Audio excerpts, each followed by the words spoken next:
Okay guys, so first part I'd like to talk here today is the beginning of the fight, alright, between me and Bruno. You know, when he start, he pulled me guard. So he's pretty tall, alright, so if I give a little space more for him, so probably it'll be easier for him applying more hooks. So when he pull guard, right away I try to get close, alright, because sometimes you find against guys long and they're able to put in those long legs against you. Take a while or sometimes until you break all the hooks. Sometimes when you make that guy not look so tall, it'll be much better to fight. So what happened? We start fighting over here, and then he leaned like that.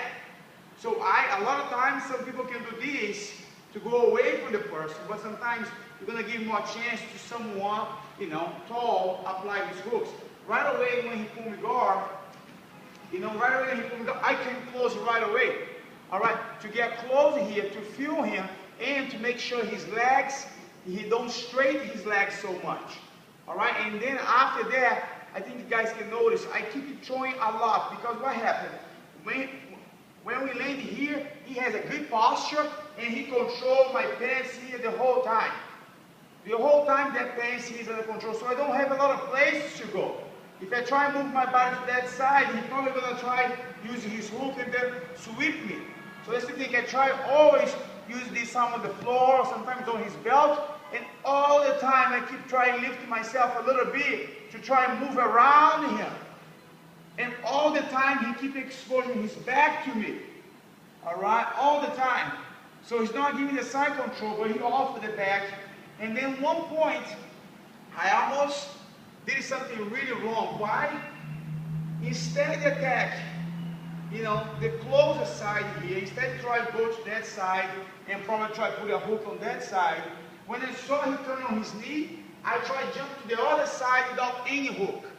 And that's a big problem.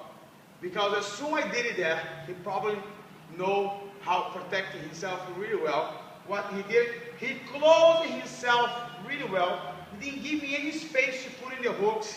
And then he started looking for my head and later to block my body. So as soon as I got here, after try past his guard, I was supposed to maybe control better his back. Control better his back. You know, do simple controls. But what I did, I had my hand in here, close his ribs. The other hand over here, close his neck. And then I jump. When I jump, you know, I roll with him. He starts getting my neck over here. Alright? Before I move on top, he's opening his body over here, his arm over here, to try to keep me down. Alright? It's the only thing in the middle of the transition, what happened? I start feeling I don't have that contact with him, and then I'm able to stood up and then start on the knees again. That's the thing, it's so important. Sometimes when you see a turtle position like that, sometimes if you want to go to the other side, it's very important, you're making sure at least you have a good grip. Alright, because if you don't have a good grip, collars, or maybe with your hands, you're probably going to have a chance to, in the middle of the roll, you disconnect with the person, and probably the person maybe going to try looking for, you know, your neck, looking for your body to try keep you down, and then be on top. Alright, so it's very important. Please, grips, and in my view, attacking better that side. In my view, dropping his posture over here, and from here, you start attacking the collar, start putting on hooks, You know, a lot of times it's much better than go to the other side, alright? Other thing is very important, and it happened during the fight, so I think guys notice the whole fight, they keep trying to use the same sweep, the same pass. And one time, close to 7 minutes, 7.5 minutes, we end up in a half guard, alright? Half guard position.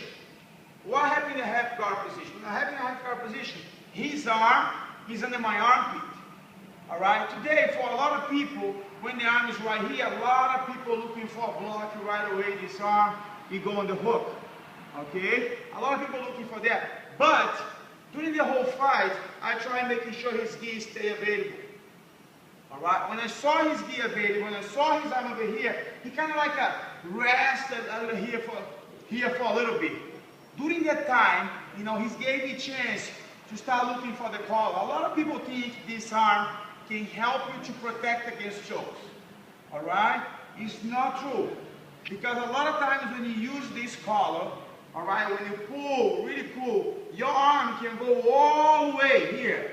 And guys, I think you notice, I try to adjust really well.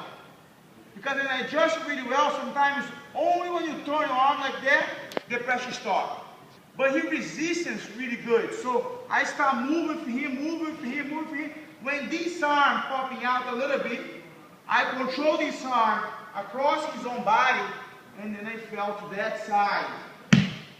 So this way I can push his arm towards to the window and pull the collar towards to me. And the pressure be very strong. So about that choke, guys, it's very important when we end up in half guard. You're never going to use that arm under the armpit and stay there. All right, that's a good escape. That's going to be a good sweep as long as you stay active. As long as you try looking for a sweep, looking for a recover, you don't stop. The time you stop, that choke, people using a lot. Sometimes people with long arms do without gi. People with like an average arm using the collar a lot. So the idea is never stay there for a long time. You're looking for attack work, great. Didn't work, you're looking for another thing. All right? Thank you, guys.